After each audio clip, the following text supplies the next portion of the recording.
Bienvenue à vous, auditeurs, auditrices, je suis l'auteur de ce podcast, Objectif Bac Français. Je m'appelle Arthur et je voudrais prendre quelques secondes avant le début de cet épisode pour vous présenter mon site internet aufonddelaclasse.com.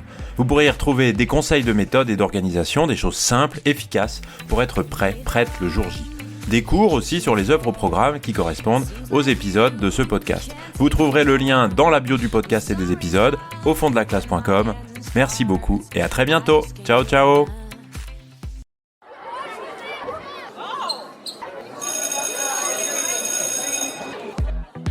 Bonjour à tous, chers élèves et chers amis du site aufonddelaclasse.com. Dans cet épisode, nous allons voir quels sont les outils utilisés par les tyrans pour maintenir leur peuple dans la servitude.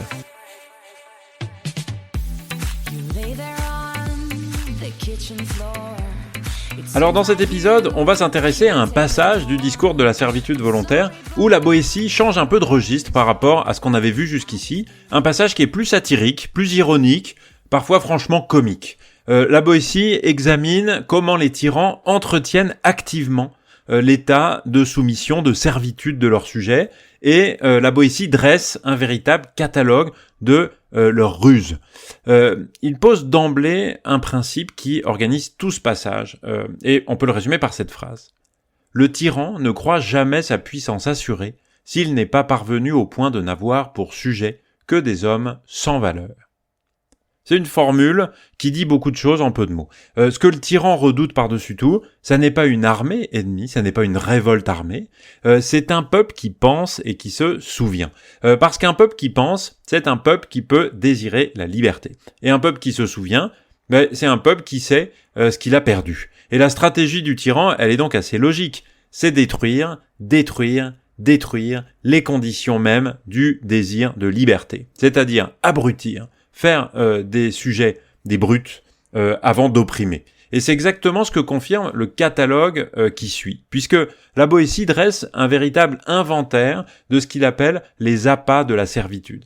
C'est son expression, en s'appuyant sur une série d'exemples historiques tirés de l'Antiquité. Et cette série est construite comme une démonstration par accumulation. C'est un véritable catalogue. Chaque exemple ajoute une ruse supplémentaire au répertoire du tyran. Le premier exemple est celui de Cyrus et des Lydiens.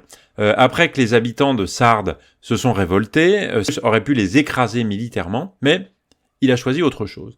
Il a établi dans leur ville, dit le texte, des bordels, des tavernes et des jeux publics. Ça, c'est quelque chose qui est intéressant à retenir. Il rend une ordonnance engageant les citoyens à se livrer à ces bordels, ces tavernes et ces jeux publics. Et le résultat est immédiat. La Boétie dit « Il n'eut plus à tirer l'épée contre les Lydiens ».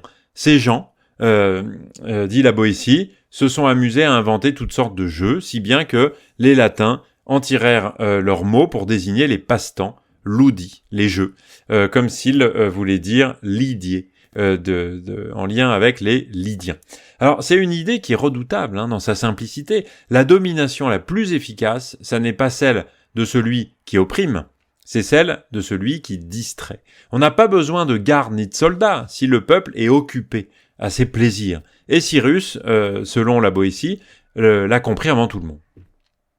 La liste continue avec les tyrans romains qui, je cite la Boétie, gorgeaient comme il le fallait cette canaille de festin et de distribution de blé.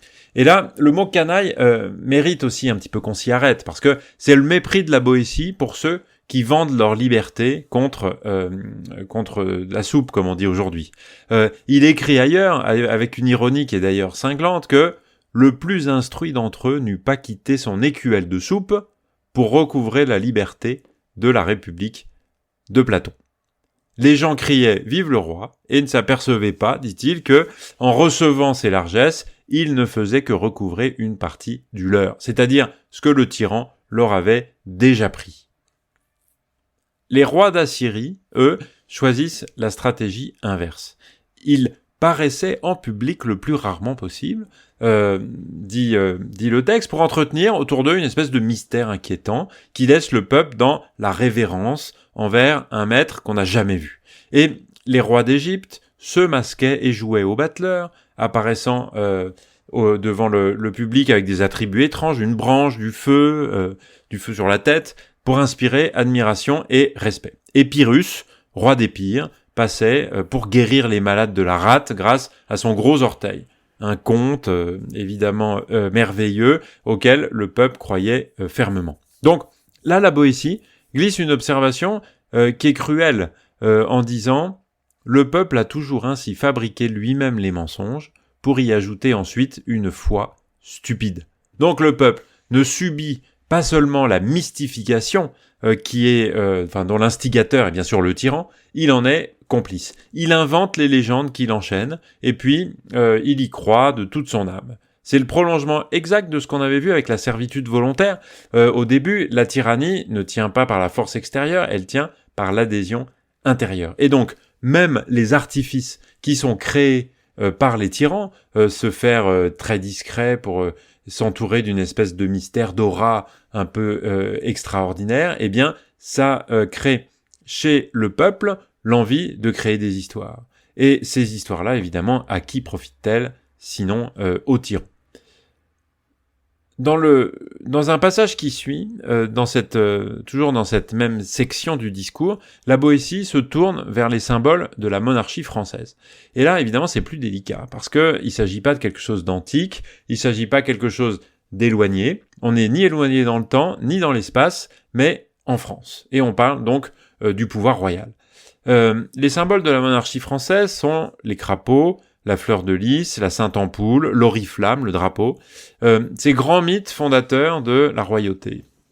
Et il les cite explicitement parmi les ruses des tyrans pour entretenir leur pouvoir. Mais regardez comme il le fait.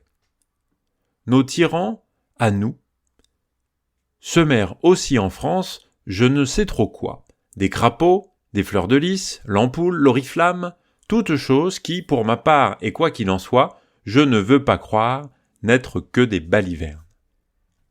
Alors là, on a quand même un chef-d'œuvre de prudence rhétorique, parce que dire qu'on ne veut pas croire que ce sont des balivernes, c'est évidemment suggérer que ce le sont. C'est ce qu'on appelle une prétérition, une figure de rhétorique qui est bien connue, qu'on utilise bien souvent dans la vie, qui consiste à dire quelque chose tout en affirmant qu'on ne le dit pas, comme font parfois les hommes politiques ou les professeurs ou tout un tas de gens, n'importe qui. Je ne vous dirai pas que vous êtes un imbécile, mais voyez, ici, la feinte en fait de déférence envers la monarchie française, elle est parfaitement calculée et c'est compréhensible pour n'importe quel lecteur un peu averti ou qui lit avec un peu d'attention que y a quelque chose à comprendre entre ces lignes.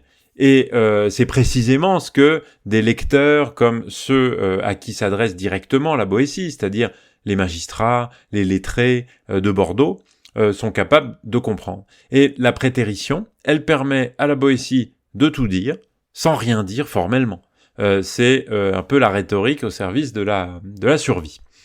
Et ce que révèle, pour faire un bilan un petit peu plus global, ce catalogue d'outils que les tyrans utilisent, c'est que les tyrans ont parfaitement compris ce que la Boétie vient de démontrer dans les parties précédentes.